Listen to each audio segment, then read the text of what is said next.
Hello boaters, this is just a quick video because something very unpleasant happened the other night. Bushka could have been killed quite easily.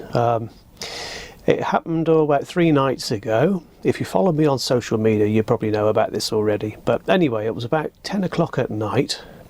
I was in bed reading and I heard the sound of the cat flap going, and nothing unusual there of course, and that happens all the time.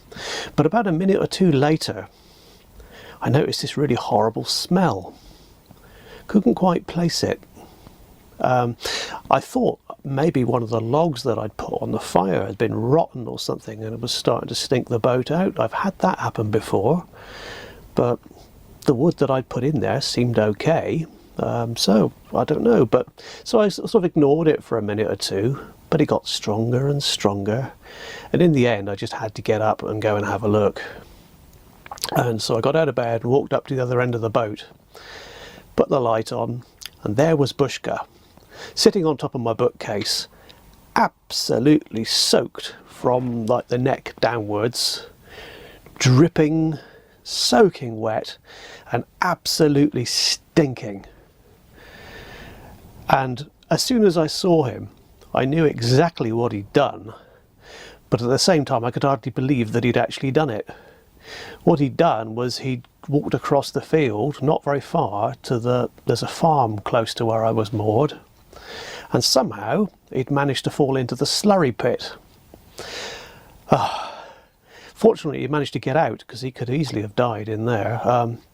So he managed to, he had a proper swim in it, you know, it was, yeah, it wasn't just muddy feet or anything like that, he went in properly. He managed to get back to the boat, came in through the cat flap, and the thing with cats is that they rarely just walk along the floor.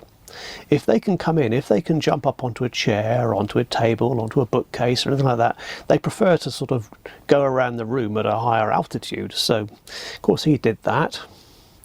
He jumped onto my computer, which fortunately I do cover when I'm not using, so that was alright. It's got a waterproof cover over the top, so it's bad enough if they fall in the canal, because it's amazing how much water they hold, and they can drip colossal amounts of water everywhere, but this was far, far worse than canal water.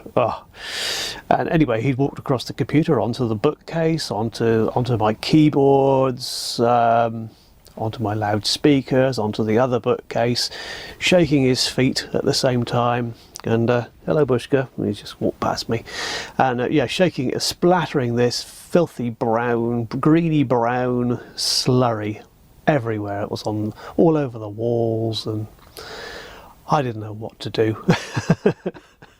Oh, there you are, that's Midge. Midge has just come in. Yeah, so I grabbed him and locked him in the bathroom. Come here Bushka. No, he's not having it. Locked him in the bathroom temporarily. I thought, well, contain the damage at least. And then all I could think of doing was sticking him in the shower and just rinsing him off, which I did, and he was really good about it actually. I think he quite liked it. Got him dry, but he was, you know, an awful lot of dirt came out of his fur, but he was still stinking. So the next day I had to wash him again. This time I used special cat shampoo, but he was still smelly after that. But when he dried out the second time, it wasn't so bad, and he was really hating it. Cats don't like being dirty, and this was too much for him to lick away. So I've never had that happen before, and I hope it never happens again. It was just awful. But the next day, of course, I had to do a massive clean-up in the boat, and even now, 3 days later, I'm looking around and I can still see little spots and splashes on the wall. Things that I've missed, things which you can only see when the light catches it in a certain direction. And the smell was everywhere. I think I burnt about 10 joss sticks just trying to mask the smell. Yeah, we don't want that to happen again. That was horrible, and he could so easily have drowned in that slurry tank. Cats, never a dull moment with cats, but that was a first. That's never happened before. I mean, it's very rare they even fall in the canal. It's maybe once a year, if that. So it's quite an unusual thing. But for a cat to fall in a slurry pit, how he did it, I don't know. Maybe a dog chased him or something, who knows. But of course, I had to move from that spot because the thought of he might do it again. I mean, fortunately, he's smart enough. I think he would probably have learned his lesson, but who knows, there could have been a load of rats up there that he can't resist. So he might have possibly gone up that way again.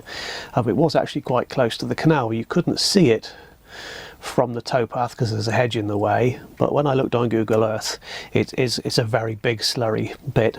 It's not so much a pit, it's actually sort of it's like a raised earth. It's raised above ground. It's like an earth walls, obviously with some sort of liner in it, and then a huge amount of slurry inside it, something like that. So I think he got out all right. Wasn't too dangerous, and of course there's always possibility that Mr. Midge could have done the same thing. So I've moved from that location. Anyway, he's all right. So thanks for watching. Normal video production will hopefully resume as soon as I've got my boat safety test done, and as soon as the daylight and the weather improves to give me a bit of battery power. So thanks for bearing with me. I'll see you soon.